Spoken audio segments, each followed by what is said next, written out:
kita akan belajar seperti biasanya ya. Sebelum itu, bismillahirrahmanirrahim. Alhamdulillahirrahmanirrahim. Innama yashallahu min ibadihi ulama. Assalatu wassalamu ala asyrofil anbiya'i wal mursalin wa ala alihi wa sahbihi ajmain. Awalan, hayya nasrullahi azza wa jalla alladzi qad atana ni'aman katsira hatta nastati an nahtafil fi hadzal makanil mubarak. Salatan wa salaman daimaini mutalazimaini ala habibina Mustafa Muhammad sallallahu alaihi wasallam alladzi qad hamalan nas minas zulumati ilan nur. Before we are study, let's open our program by saying basmalah together. Bismillahirrahmanirrahim. Baik, di sini kita akan belajar bagaimana cara mengatasi perekonomian di tengah pandemi COVID-19.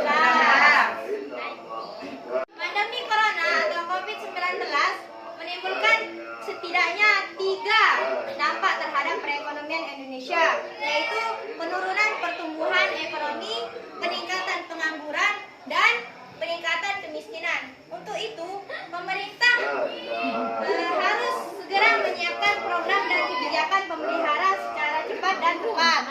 Gimana? Setuju apa enggak? Setuju. Bagus. Namun sebelum itu kita harus mengetahui apa sih perekonomian itu. Ada yang tahu apa itu perekonomian? Ada yang bisa coba angkat tangan? Kalian kan jurusan IPS. Ayo, yang itu jurusan seri ya? IPS. Masa nggak tahu Kalian seri? bisa perekonomian itu. Nanti tak kasih hadiah loh. Aku para apa? Tepuk tangan dulu, tepuk tangan. Sistem yang diciptakan oleh suatu Negara. Bismillahirrahmanirrahim.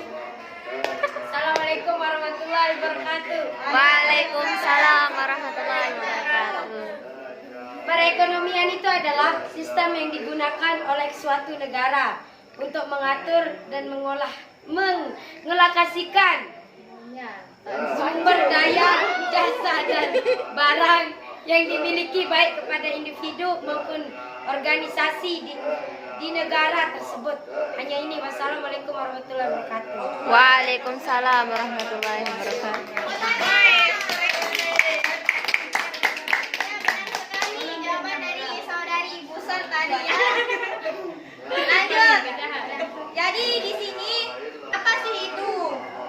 Itu perekonomian. Perekonomian adalah sistem yang digunakan oleh suatu negara untuk mengatur dan mengalokasikan sumber daya dan jasa dan barang yang dimiliki baik kepada individu maupun organisasi dalam suatu negara kan. Terus seseorang individu boleh memiliki semua faktor produksi. Di sini negara juga memiliki peranan penting dalam perekonomian Indonesia, adalah sebagai pengatur atau reguler. Yang kedua sebagai konsumen, dan yang ketiga yaitu sebagai produsen. Dalam kehidupan sehari-hari kita dapat melakukan upaya-upaya sederhana untuk menanggulangi perekonomian, di antaranya yang pertama, ada yang tahu? Tidak ada. Yang pertama itu adalah tolong khairun nasi khairun nasi anfa'uhum linnas. Sebaik-baik manusia adalah yang menjaga lisan. Sebaik-baik manusia adalah yang bermanfaat bagi Sesama. Padahal sudah diajar Allah. Yang pertama adalah tolong menolong. Dalam pandemi kita pasti takut kan untuk terkena penyakit corona. Takut nggak apa? Takut. Oh, takut ya. Ya, takut mati.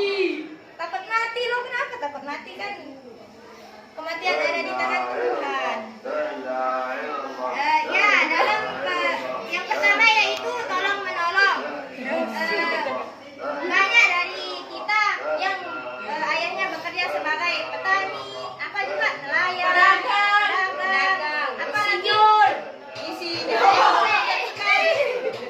Banyak yang kehidupan sehari-hari kita dapat melakukan upaya-upaya sederhana yang dapat kita lakukan untuk meningkatkan perekonomian. Di antaranya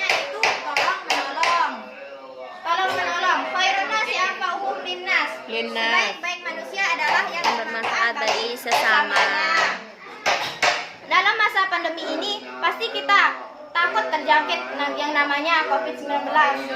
Dan banyak dari kalangan kita yang profesinya sebagai pengusaha.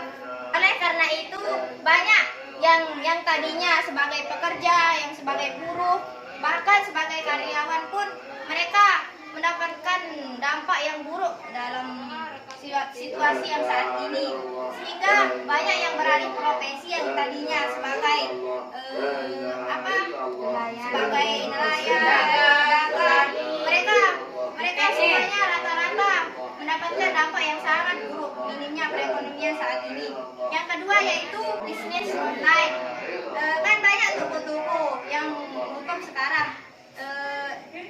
Kebanyakan dari kalangan kita beralih profesi menjadi yang tadinya sebagai buruh tani ataupun sebagai pekerja, mereka beralih pekerjaan menuju membisnis online seperti menjual baju online, menjual sepatu, bahkan menjual perabotan rumah tangga seperti apa contohnya? Piring, apa juga? Panci.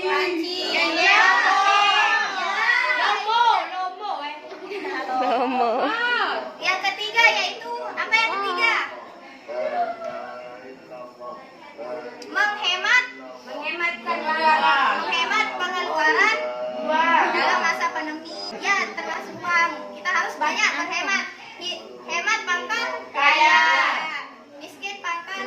Yang ketiga yaitu menghemat pengeluaran saat pandemi. Dengan cara apa? Yaitu dengan cara menabung. Jikalau adik-adik nanti misalkan kan dikasih uang pas pulang mondok tuh, misalkan dikasih uang 5.000, terus pas pergi mondok sisihkanlah sebagian, misalkan 5.000 untuk ditabung tiap minggu. Kan biasanya tiap minggu itu kan kita sering dijenguk oleh orang tua. Nah di sana kita bisa sisihkan 5.000 atau enggak 10.000 untuk dimasukkan ke tabungan. Nanti jikalau saat perekonomian orang tua kita tidak ada, nah di sana kita bisa manfaatkan tabungan tersebut. Kita bisa berbelanja, kita bisa menggunakannya dengan semestinya lah. Misalkan kalau ada kebutuhan untuk membeli kita ataupun untuk membeli kebutuhan badan kita seperti apa? Sabun, nasi. Nah ya, nasi, perut juga harus diisi ya. Yang keempat, bantuan usaha modal saat krisis. Di sini di pondok kita sudah disediakan yang namanya perusahaan, sudah ada lembaga yang memberikan modal seperti contohnya OJK, kan, Otoritas Jasa Keuangan. Nah, di sana kita bisa meminjam modal kepada OJK tanpa harus ada bunga. Di sana kita bisa menggunakannya untuk kebutuhan sehari-hari, misalkan untuk kebutuhan sekolah, untuk membeli ini ataupun untuk sebagai bidang usaha, misalkan ide mau usaha dalam berbisnis ataupun jualan dan sebagainya. Itulah mungkin hanya ini yang dapat saya sampaikan. Unsur maqala wala tansur maqala.